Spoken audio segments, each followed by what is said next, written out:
He finds the back of the net again. It's Ross Stewart with an equaliser this time. Oh, what a header that is! And it's Ross Draper who has Ross County in front. Back into Ollie Shaw. Yes, that's it. And Ross Stewart, Halls County level. Kelly delivers. It's flicked on and it's in. It's Ollie Shaw again.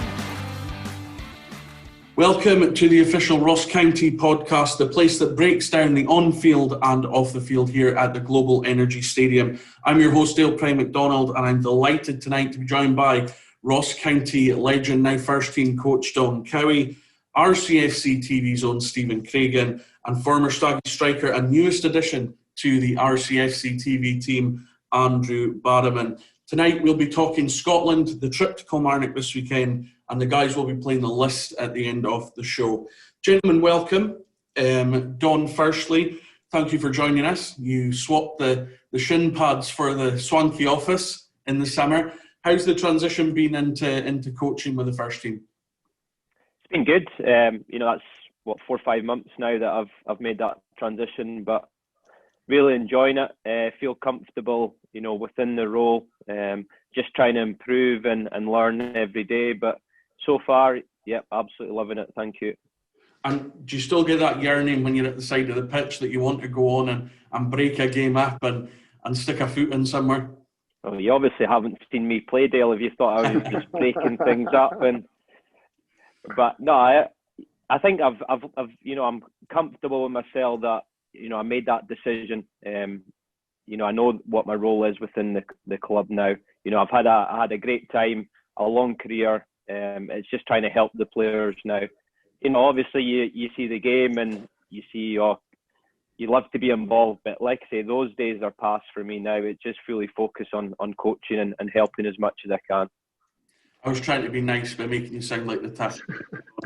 Listen, we'll move on to Stephen Craigan. Stephen, this is a long list. We've got BT Sport, Premier Sport, BBC Scotland, BBC Northern Ireland, Sky Sports, Go Radio. Yeah. Is there any I've missed? Not off the top of my head, Dale. I can't think of too many.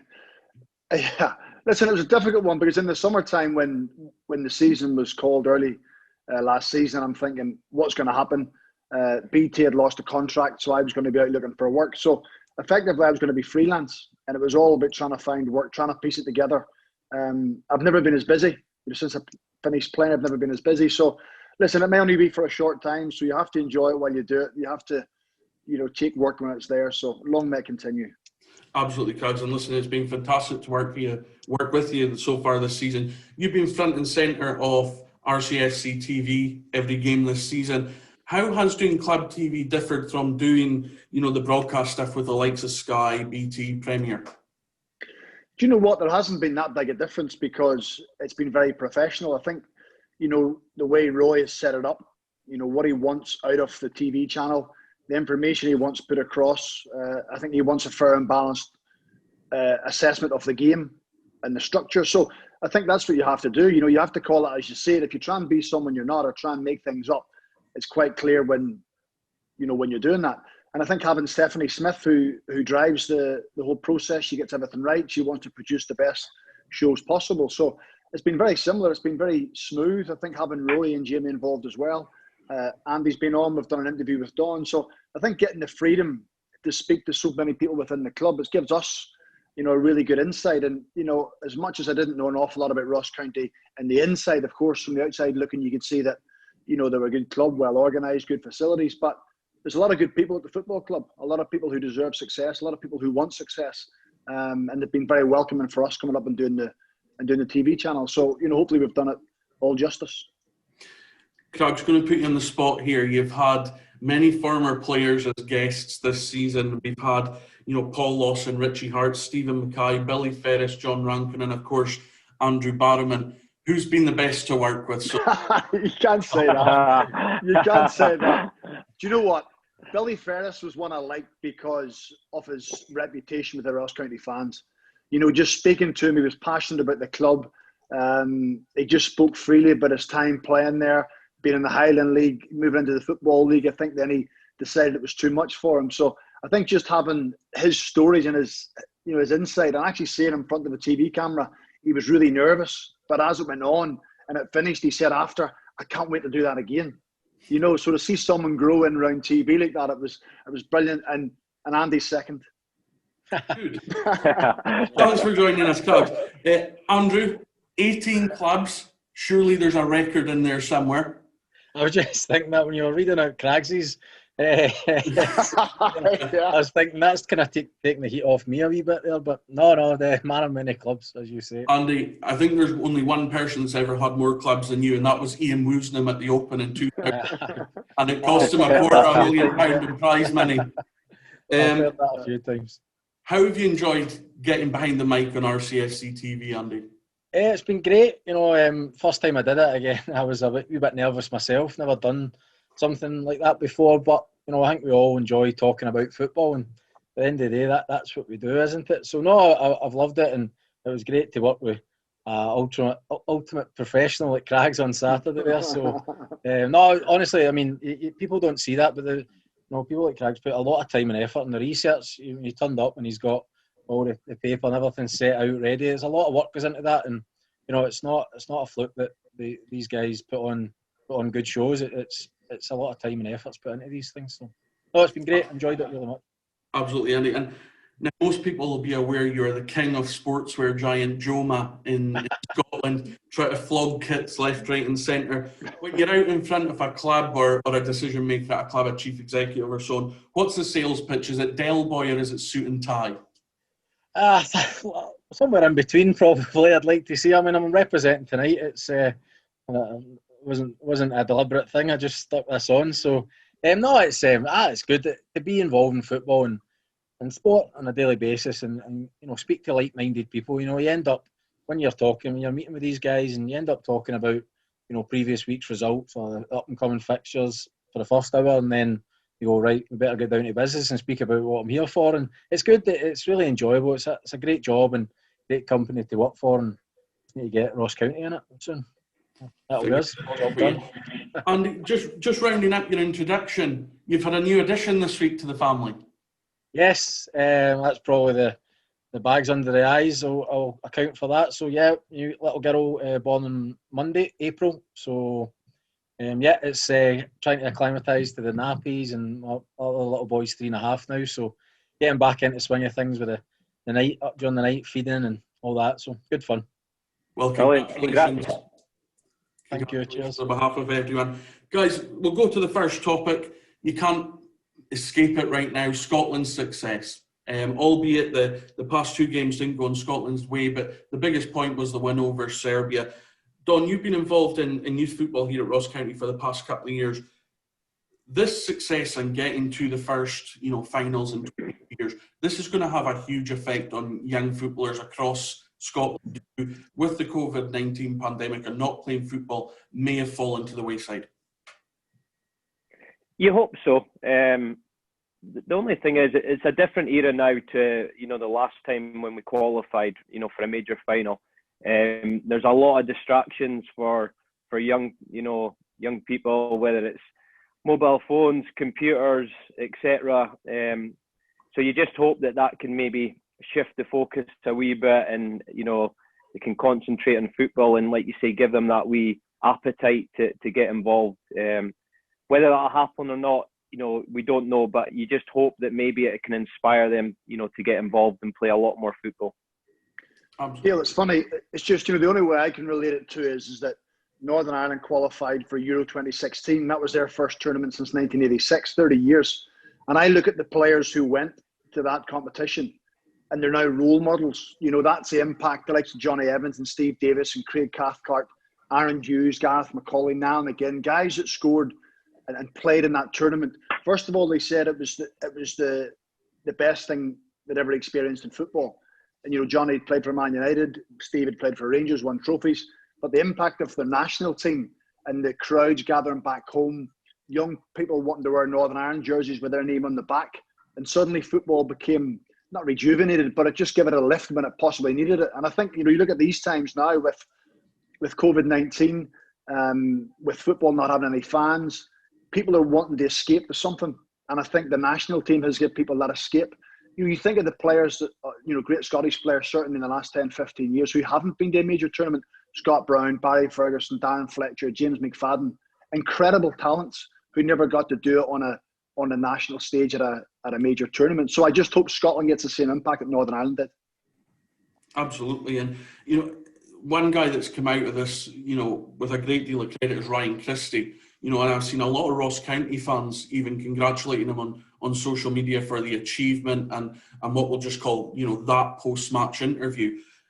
Surely now he's got to be the huge inspiration for kids in the Highlands and beyond that, if you take your chance at that young age, I think he was 16, 17 when John Hughes handed him his debut at Inverness. That's got to be the inspiration now, doesn't it? Yeah, I think so. I think me and Craigs touched on it at the weekend and during the commentary when we seen the young guys making their debut on Saturday. I think it's that they can use that as an inspiration, whether it's from Cali, a player that's come from Cali or County. I think the whole of that sort of region can look at it as inspiration and say, you can do it. You can. It's not a disadvantage being that area of the country. Don's done it.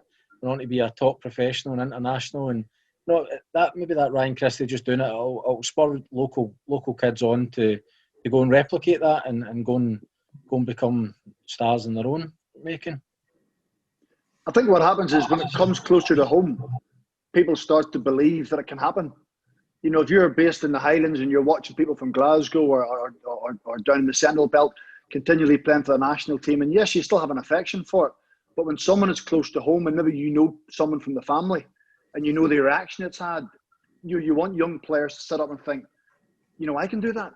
That can possibly happen to me. And as much as you can talk and you can try and encourage until they work it out for themselves or see it for themselves. And someone like Ryan Christie, it was such an emotional interview. It was probably, as much as it touched on, the previous players not going to national or not going to major tournaments, it's almost been a burden. Listen, Don's been involved in it. It's almost been a burden playing for Scotland, as if to say we can never get there. They get so close and they get hammered in the press and people have a go at them. So it's almost as if the shackles have come off and it was a freedom. It was just a release of emotion to say, thank goodness we've got there because we can now start to progress the country forward.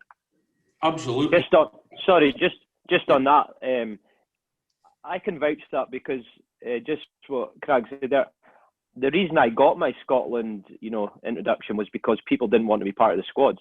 I was joked about it was 13th, 14th call up for a friendly game because their team on a Saturday was more important than going away with the national team because they didn't want to do it. It wasn't enjoyable, and I know that'd be difficult for people to hear, but that's the way it was. There was no enjoyment out of it. What was the end goal? Whereas for someone like me, it was a lifelong dream. So to get that opportunity, you jump at it. But when it rolls on and the team's not successful, then it's an easy excuse not to go. But now you look at the squad now, I don't see that. I see people that's hungry, desperate. You look, there's not many people pulling out of squads, is there? It's no coincidence. No. And that's the point I was going to come to with you, Don, was obviously you represented Scotland 10 times.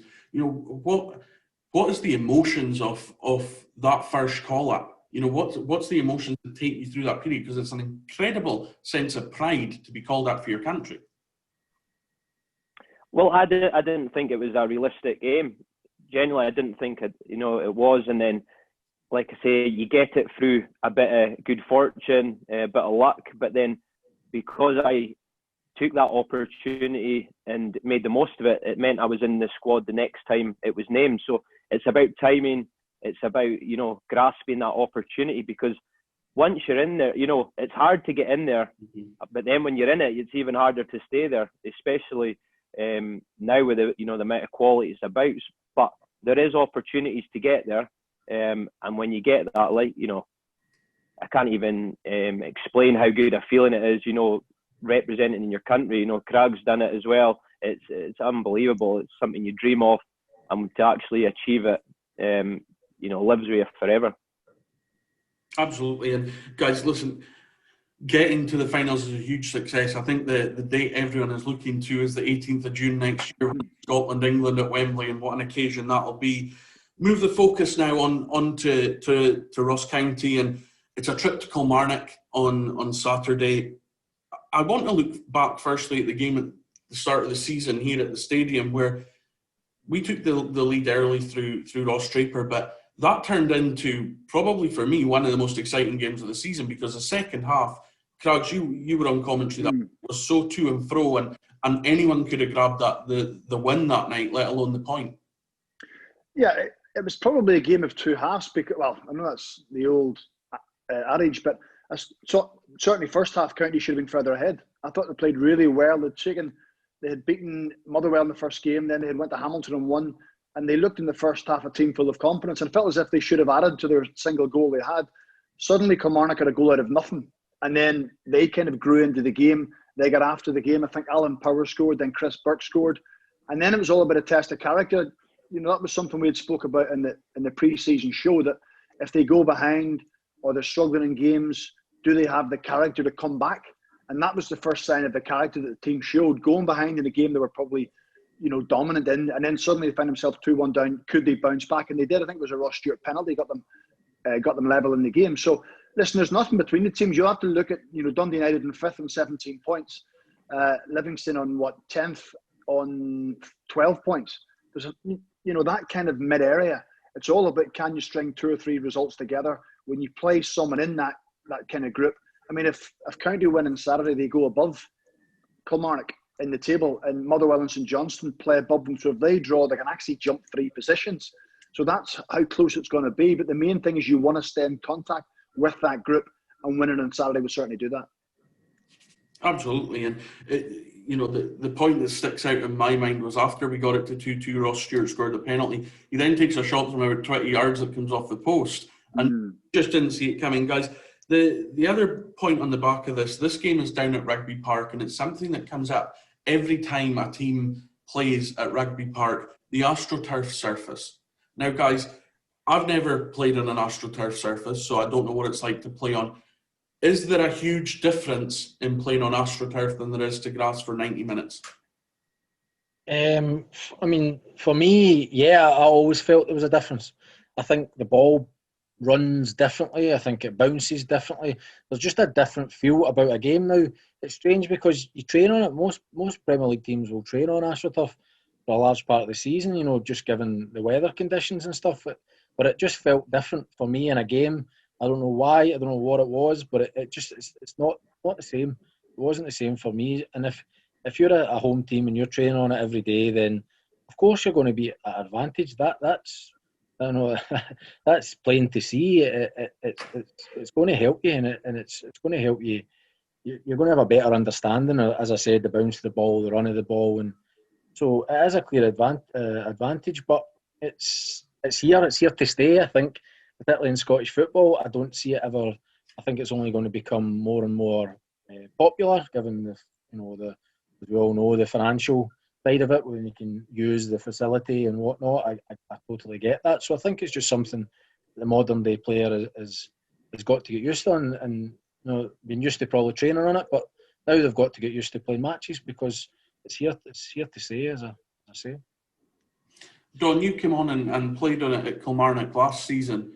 What's it like for you? Because I know a lot of, sounds a horrible thing to say, but a lot of older players really struggle with the Astro. No, it's difficult. Just like Andy says, the speed of the play, the speed of the ball, trying to judge it. If a player's running at you, changes direction, it's difficult for you to then react and change direction as well in that split second. So it's very difficult. It's challenging, but like Andy says, we are used to it. We do train, for instance, ourselves as a team. We trained on it today in Dingwall. We'll train in it again tomorrow, and then that builds us up for the game on Saturday. So it's not new in that sense, but it's a challenging game to play on it. Kilmarnock playing it every second week, which obviously helps them. But we know what it is. You've just got to deal with it. Can't use an excuse. We say that every time we go into it, whether it's Livingston or Hamilton. We know what it is. You deal with it, and you just face it on, head on. Absolutely. I have to say, I don't enjoy watching games on it. I just don't think it has the same flow. Don touched on it. It doesn't have the same tempo, particularly during the summer months when it's really dry. It looks sticky. It looks slow. and then suddenly the rain can come on, the game then suddenly becomes a different speed. So there's so many things to take into your thinking and the whole contrast of it all. But it's not something I sit and think, I'm looking forward to watching this game. It's just another challenge for players. Is it a little bit unfair because teams train on it? I don't think so. I think, the boys have said there's enough training on it, but certainly being in the old-fashioned kind of group, I would rather games are played on grass. But I understand why they do it. I'm not going to have a go at them for doing it, but I just think grass is where football should be played. Absolutely. And, Don, looking at the last 4 meetings, it was 0-0 down at Rugby Park last September. Ross Laidlaw saving an Osmond penalty in the late stages. County won here 1-0 in the December. Lee Irwin's late goal when he was still here. It was 3-1, obviously, to Kilmarnock down there in February when we were on the back of that spell where we ended up staying in Glasgow the whole week. And then 2-2 here in August. The squad surely got to go into this game with a lot of confidence on the back of, 3 good results. There's 1 loss in there against a Kilmarnock team that's done very well in the league in the past 2 years. Yeah, I think it's a very similar team in terms of we're challenging. There's not much between us in the league, and that shows there's not been much between us when we've played each other. It's a game you go into, like I say, we know it's going to be difficult, but you've got to look at it as a chance to get 3 points, no doubt about it. But in the flip of that, Kilmarnock will be thinking the exact same. They'll look at it as an opportunity for them to go and win. They've not managed to score in the last 3 league games, so they're looking for a reaction. We're looking to get a win as well. So it's all to play for. 2 evenly balanced teams, and we've just got to make sure that we're on the right end of it. I want to turn to Stuart Kettlewell, manager, who faced press earlier this week, and there was a couple of comments that really stood out to me. And the one thing I like about when I'm doing press with Stuart is I always find he's very honest, whether things are good or difficult. There's always an honesty there. First thing he touched on was the Betfred cap. This is what Stuart said, we did what we set out to do. I would have liked to have had the extra point and been sitting with 12 points on the board, but ultimately the players have done the job that they were set out to do, which was win the group. And just before he made that quote, he touched on a couple of the positives that came out of it. As well as the box being ticked, it was an incredibly positive November so far. You don't just take the Betfred Cup into that, you take the Livingston game as well, with the young players that have come in, the 3 academy graduates that came onto the field on Saturday, and the goals that have been scored, guys. Crags, it's been great to watch over that past 3 games. It has been. Listen, I think the performance against Livingston was very good on the Friday night because it was a very young midfield. It was Harry Payton, it was Stephen Kelly, and it was Charlie Lacken. And when we looked at Livingston, we thought they're physically imposing, they're going to be physically strong, and it's going to be a real test for these 3 young guys to see if they can cope with the physicality. And they did. I thought they got the ball down. It took them a while to adjust, but I thought they controlled the game. They were in the ascendancy. They were good in possession. They were tidy with the ball. So, that was a big one for me, where Stuart was brave because he could have went for old, experienced players, but they had mobility. I think they were dynamic about the pitch. So looking at that performance, you probably think going ahead in the game, it would have been huge to see that game out. But then the Betfred Cup games has got Harry Payton scored his first goal of the season. Alex Shakabiri scored his first goal for the club. Charlie Lacken scored his first goal for the club. Ollie Shaw got 2 goals in 2 games. So suddenly you're coming now into a Kilmarnock game, as you said, with a little bit of momentum behind you, and you think, let's bring it on. Let's have a go and see what you can get. And Andy, I know that you bigged it up quite a lot on the commentary on Saturday about Matthew Wright, Adam McKinnon and Ben Williamson that came on, and the opportunity that was there for them on Saturday to go out, and Matthew Wright almost getting on the score sheet as well. Oh, absolutely. Again, we spoke about during the match, the way the game went, and it was fairly comfortable afternoon for County, so we spoke about it, that it would be a great opportunity to get them on and get some minutes into them. And did that with the triple substitution. So it was great to see. And as we said, it's something that will live long in the memory of the guys. I think young Adam's gone out on loan as well this week, so it's maybe put him on the radar, and he can kick on with his career as well now, and go and, as I say, establish himself as the first team player. But I think it's great. I mean, as we touched on loads of things there, it's about, Craig's mentioned the word as well, that momentum. I think that the Betfred Club allowed the momentum that County had to swing in the opposite direction. It gave them some, they were winning, people were scoring goals, people were getting a bit of form back, people were getting some more minutes into them legs. So it just kind of changed almost from the outside looking in, it almost sort of changed the mood in the camp, and maybe Don can clarify that or not, but it seemed to just change the momentum of the squad. And they're coming out a couple of weeks down the line, they look as if they're in a lot stronger place, a lot more confident, and it's a game going into Saturday now, looking forward to it, rather than perhaps maybe a few weeks ago it's a game you're maybe getting in with a little bit of nervousness, a little bit of trepidation. I think the Betfred Cup has allowed people to get up to speed and be in that place. Yeah, of course. It's two cup games where we're expected to win them, but you've got to go and do it. And scoring 7 goals in the process, it breeds confidence. Strikers scoring, young boys getting on the pitch. It gives a real good, feel factor going back into the league games. And that's what we said. We knew that having them 2 games, it was about, finishing top of the group. We managed to do that. We get the young boys some time. We would have liked it maybe to have happened earlier, possibly in the Montrose game, but unfortunately, it didn't happen with the way that game transpired. But anyway, loads of positives from the last 2 weeks, and it gives us a lot of confidence going into the run up to Christmas.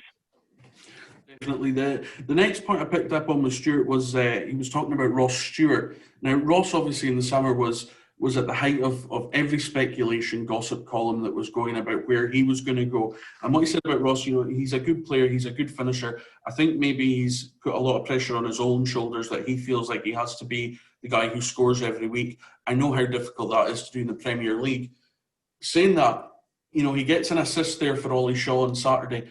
He's one player, and Don, you'll back me up on this, whenever I've watched training or I'm out there taking photos of training, things like that, he's a guy that never dips a level. He never misses a trick. He's always on the money every day. And Stuart said this for months now, that the speculation never bothered Ross. He just got on with the job in hand. Yeah, I think it's been great to watch Ross over the last, since I've been at the club, last 2.5 seasons. The way he's progressed, not just on the field but off the field. You see him coming in at half time in games, and he's vocal, he's a leader, so he's really growing into himself. He looks like he's embracing that responsibility. Obviously, we'd like to score more goals. That's just the way he is, because he's a striker and that's what they expect, to do. But he gives you so much more, as a teammate. The boys appreciate him so much. Like you say, he gets an assist at the weekend, but he's really developing, he's growing. Yeah, he would like more goals, but the whole package of him, it's been great the last 2.5 years, the way it's coming to fruition. Don, what's his best position, do you think? I think people think play him up front and, he'll score goals and things like that. But I think when he plays from the left, he plays with a bit more freedom. It allows him, to maybe occupy the centre area, but he's on the left. He's dropping deeper. I would love to see him maybe if he gets a run at striker, how, what the goal return is, etc. But I think when he plays on the left, he does look really comfortable. He looks like he enjoys the game more. I don't know if that's because maybe as a striker, you maybe need to hold the ball up more. You need to be more central in a lot more occasions within the game. But having that freedom on the left, I think at the start of the season, it was a really good combination between him and Josh Reid. They were linking up, really well together. That's not to say that he could play in both positions. I think he's good in both. And it's up to him now to probably try and progress his game even more and trying to iron out where he can be even better, whether it's a striker or whether it's playing from the side. Yeah, I just think earlier in the season, you're spot on that he felt as if the onus was on him to get all the goals. And when they weren't coming, I've had a look at stats this week. I think he's had the second most attempts at goal in the Scottish Premiership. Out of all the players, I think Ryan Kent is first and he's second. He's joint second with someone. So he's getting plenty of shots away. He's getting himself in the right area. But sometimes when they don't go in, you kind of become hard on yourself and, you expect too much from yourself. And that's why with Ollie Shaw coming in and getting himself 4 goals in 4 games, it might actually just take a little bit of the pressure away from Ross to think, well, you know, the responsibility's not on me. Ollie Shaw's going to get some goals for us here. And it just, you know, we've all played in teams. If you've got a striker in your team who's scoring regularly, it suddenly filters belief into the players, because you think, even if we're not playing well, he can maybe pop up with a goal. He can maybe get a winner. He can maybe change the game for us. So I just think Ollie has given that different dynamic. And I'm just hoping it will free Ross up even more just to go and express himself and be as he has been previously. Yeah, I think we've seen that in the game first half. Yeah. We've seen that in the game in the first half on Saturday. I think, you know, both strikers like to go in behind. I think, you know, it's particularly Shaw. He's always playing on that shoulder. He's looking to stretch defences, and inevitably that's going to create space for Ross. And we've seen that a little bit of link up for the first goal as well. And I think both of them have got the attributes to sort of do well as a partnership. You know, I think Ross, for me, always does too much work outside the box. I would like to see him maybe stay more central, you know, put himself in more goal-scoring positions. But, you know, that's how he plays the game. It worked great for him last year.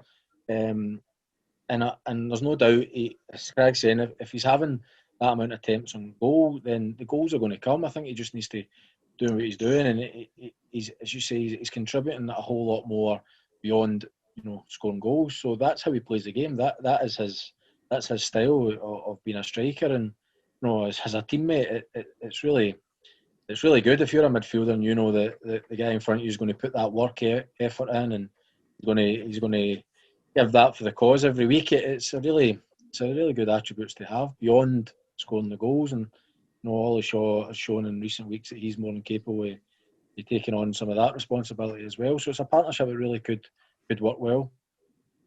Absolutely. We look forward to seeing what Ross is going to do. I think that there's a great partnership there being struck up between Ross and Ollie, hopefully going forward, and both of them getting on the score sheet would be brilliant to see. The last quote I want to come on to, guys, is about this tough running that County have over the next few weeks. And Stuart said, you know, we want to be tested against the best. It's that old cliche, but we genuinely do. We have a difficult run-in coming up. Kilmarnock away, Celtic, Rangers and Aberdeen all in the mix. And again, I'm going to learn more about these young players. I'm going to learn how much they have come on, and I'm going to learn how far they can go. And even for myself, to pitch yourself against the best managers in the country and find out what you've done right and what you have done wrong. When you look at the performances that County put in against Celtic here, although the result was 5-0, Stuart, I think, described it at the time as the best County performance against a Celtic team in his time playing a manager. You know, and the performance at Ibrox against Rangers, I don't think anyone could have quipped if we took something from the game. We had great chances. You know, Craig, surely the confidence, again, we're talking about that key word, confidence, but it has to come from being able to go and go toe-to-toe with these clubs and impose yourself on them. To be fair, I've watched, I think, every game live. The Dundee United game that Andy done, I watched the full match replay of it. And there hasn't been that many games where County have been outplayed. It's, you know, whether it's just been down to not defending well enough in your own 18-yard box, or it's not been taking their chances when they've come along. I think the Aberdeen game at home, Aberdeen were on a different level. I just thought they were really strong. They were powerful. They started on the front foot. County couldn't really get the grips with them. But, you know, even the Motherwell game, you know, when Motherwell are 4-0 up, then they're dominating the game. They're dominating the ball. It kind of gives a different slant on the game. But up until that second goal went in, there was nothing really in the game. The second and third goals came very quick. So the consistency of performance has been there. The consistency of result hasn't followed. And I don't think the points totally has been reflected in their performance level. But ultimately in football, you know, it boils down to defending your own 18-yard box and being good in the opposition 18-yard box. And that's the bit where at times have struggled. You know, I think even again, looking at stats and shots on target as a team, I think County are mid-table. Shots on target, I think they're mid-table. So there's plenty of efforts there. There's plenty of opportunities to get goals. It's about turning those chances into goals. And it's about getting those clean sheets, about being hard to play against. If you're losing 1-0, don't let the game get away from you. All the things that Stuart probably spoke about from last season, it's came in small doses this year. Hasn't been as bad, but there's certainly moments that they have to improve on. So, you know, yes, you know, take the performance against Hibs at home, Rangers away, Celtic at home, 60 minutes against Motherwell. If they do that more often than not, even the Dundee United game where they probably dominated the majority of it, if you do that more often than not, results will turn. But the longer it goes without the win, then players start to have doubts. So I think they just need to win a game somehow win a game. It doesn't matter how you do it. I think it's result over performance. Just get a win and then build from there. Don, you were obviously front and centre on the touchline at Ibrox. I don't think, given how Rangers had started the season, I don't think anyone foresaw how many problems we would create for Rangers that day. I think it was 2 minutes in, and Regan Charles-Cook takes down the line and flashes it across the 6-yard box. Any other day of the week, you're going to have a striker there to knock it home. We have 2-3 great opportunities when the game was still 1-0, and it just shows we can cause problems for the Old Firm. Yeah, I think being on the touchline when the second goal went in, you seen the reaction from their bench. They knew they were in for a game. It was a tough game. I think the boys executed the game plan, really well. But at the same time, it goes back to what Stephen was saying there. We need to be ruthless in both boxes. We give away a sloppy penalty against Rangers, and then that allows them to be 1-0 up. And then we get the chances, we don't take them.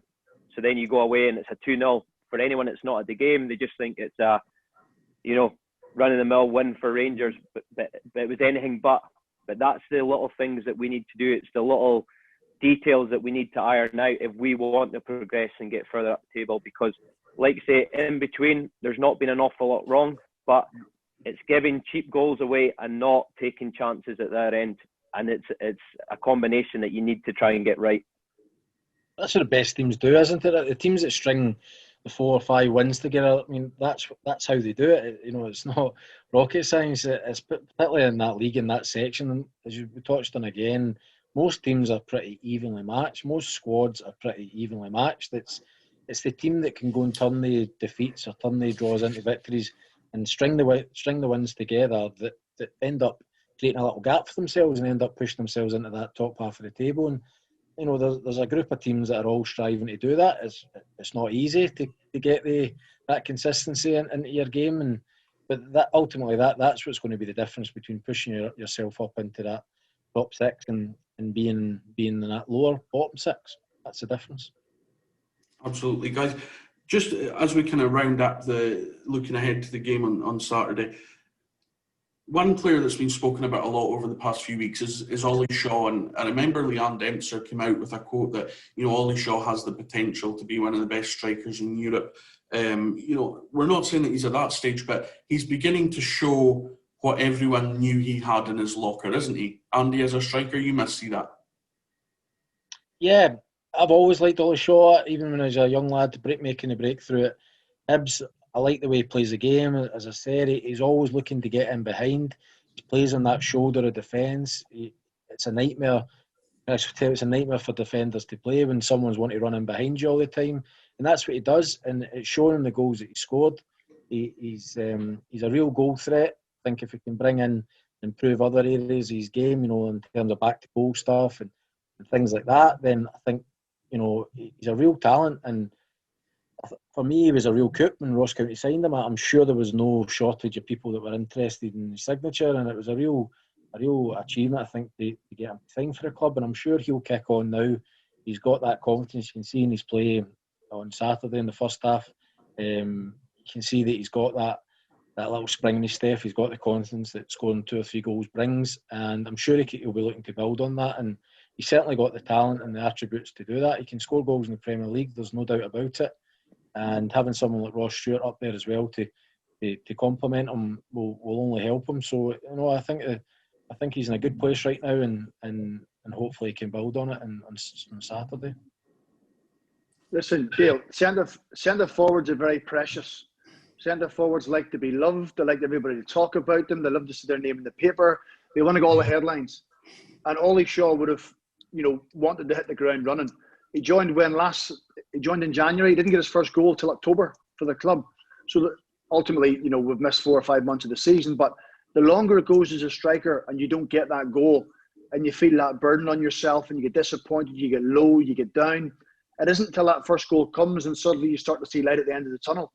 It was no surprise for me he's got 4 and 4 because, Andy said it, he's a natural goal scorer. I've watched him playing for Hibs under 19s and I've watched him in games where he hasn't touched the ball and he suddenly finishes a game with 2 goals. Because he has that instinct. He has that instinct in and around the box. He sniffs out goals. He anticipates things. He follows in on top of goalkeepers. all the traits that he's had. But because he wasn't scoring, he wasn't getting a lot of minutes. When he was coming on, he's probably trying too hard. I think sometimes he's played as a lone striker, where I think he's better certainly playing in a tour, having someone closer to him. So he's starting to find his feet. I think the team are starting to understand how he wants to play, and he's delivering the goods. So, it's a case of long may it continue. And Don, it's kind of testament to Ollie, like Craig said there, come in January, don't get your first goal till October. It's testament to him for keeping his head down, working hard, and just keeping everything on a grounded level, and not sometimes losing it like some players do. But that's the way Ollie is as a person. He's never fluctuated in the way he's trained. He listens, he wants to learn. But I think the biggest thing that we need to realise, he signed for us in January. He's a young boy. He was 21. He's moving home for the first time. They say move home, become a man, but it can sometimes take time. You need to grow into it. He's probably cooking for himself, etc. All little things that can add up to what comes on a Saturday, because he's growing as a person, and now you can see that now. He gets his chance. Let's be honest, he scored his first goal in October, but he hadn't played an awful lot of football from January until October. So you can't really judge him on that. But now, starting games, you can see that confidence coming from everything he's hitting. You go back to the Ross Stewart one. Ross Stewart's almost hitting everything too well, and it's either hitting the bar or the keeper saving it. Whereas Ollie's not exactly struck the best efforts in the last 4 games, but he's got 4 goals, because when you're hot, you're hot. It just goes in. The keeper might let it through him, which has happened a couple of times. And that's just the rhythm that he's in. He's not even thinking. He's getting an opportunity. He's getting a shot away, and he gets goals because of it. But it's great to see, because, it's a reward for him for how he's conducted himself the last sort of 9-10 months since he's been at the club. And Tom Gravosti is still trying to claim Ollie's goal from Elgin, and clips off his rear end and goes in, and he's trying to claim that. So, guys, we'll park Ross County and Saturday's game to the side just now, and we're going to go for our newest feature, the list, a challenge for the 3 of you to see who will come out on top. I'm going to give you 30 seconds to write as many answers to one topic that I give you. When the time is up, we'll go through them and see who has the most correct answers. Right, guys, today's list is teams. Now, I'll tell you when to start and when to stop. Teams currently competing in La Liga in Spain. Teams currently competing in La Liga in Spain. Your time starts now. Is it bonus points for Joma teams? No special points for Joma teams. Whilst the guys are writing down their answers, don't forget you can watch all the action from Rugby Park this weekend live with Killie TV for only £12.50, where you'll also be able to hear the dulcet tones of both Stephen Craigan and Andrew Barrowman, who will be taking you through full commentary of the 90 minutes.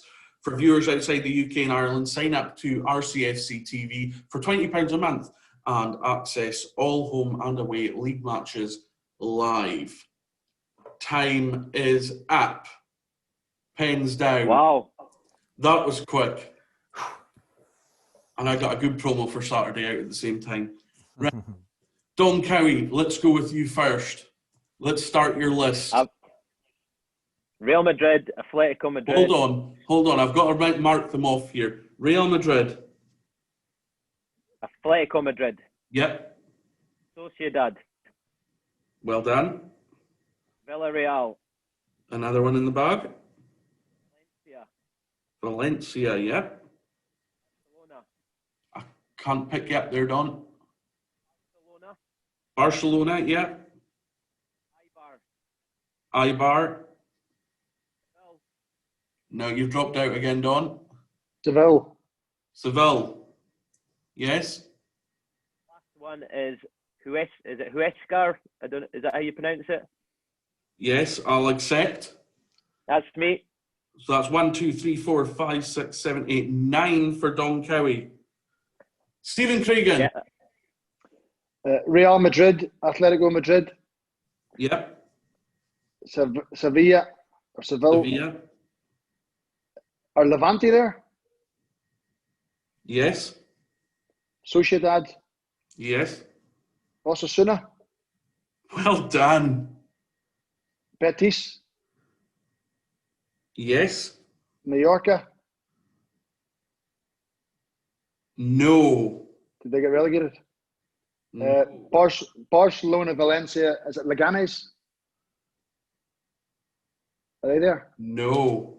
No. Barcelona, Valencia. That could possibly be 9 as well then. 6, 7, 8, 9. We have a tie at the top. Can I steal it, Andrew? Who's on your list? Right, we'll go. I bet the 2 wrong makes it 7. I'm considering that as a forfeit right now. I didn't expect a tie on episode 1. No. Andy's going to smash us out of the park here. I'm not sure, to be honest. I just went for the Joma teams. I'm struggling here. Right, Real Madrid, Yes. Atletico Madrid, Yes. Barca. I went Leganes as well. I thought they were there, but obviously not. Espanyol. Oh. No. Did it relegated? Oh. Getafe, Yes. Villarreal, Yes. Real Betis, Yes. Real Vallecano. Yes. That's me, done. Okay. Not quite there. That's 7. We've got a slow writer amongst the Joma reps. Now, I was still trying to get my breath back from running up the stairs.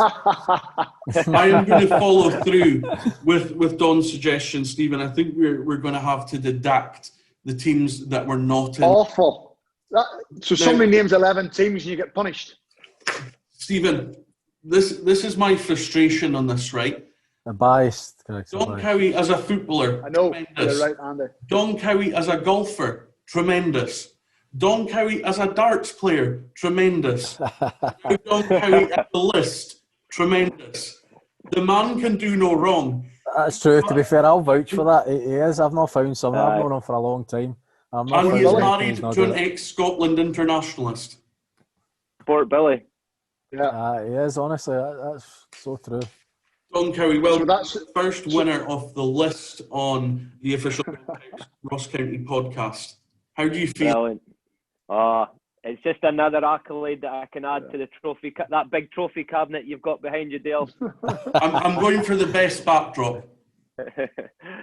Craigs is off to get a job in La Liga TV. Yeah, He's not happy with this. honestly, awful. That's terrible. Dreadful. I could see you sat What a beside way Derek to Ray. lose. By the way, don't ask me back in this podcast. I'm not coming back on.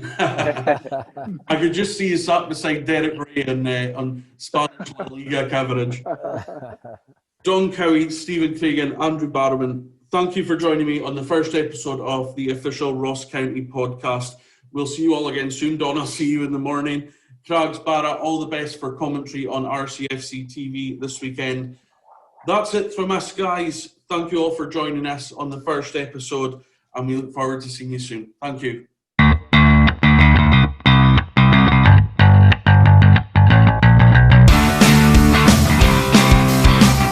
He finds the back of the net again. It's Ross Stewart with an equaliser this time. Oh, what a header that is! And it's Ross Draper who has Ross County in front. Back in Jolly Shaw. Yes, that's it. And Ross Stewart, Halls County level. Kelly delivers. It's flicked on and it's in. It's Ollie Shaw again.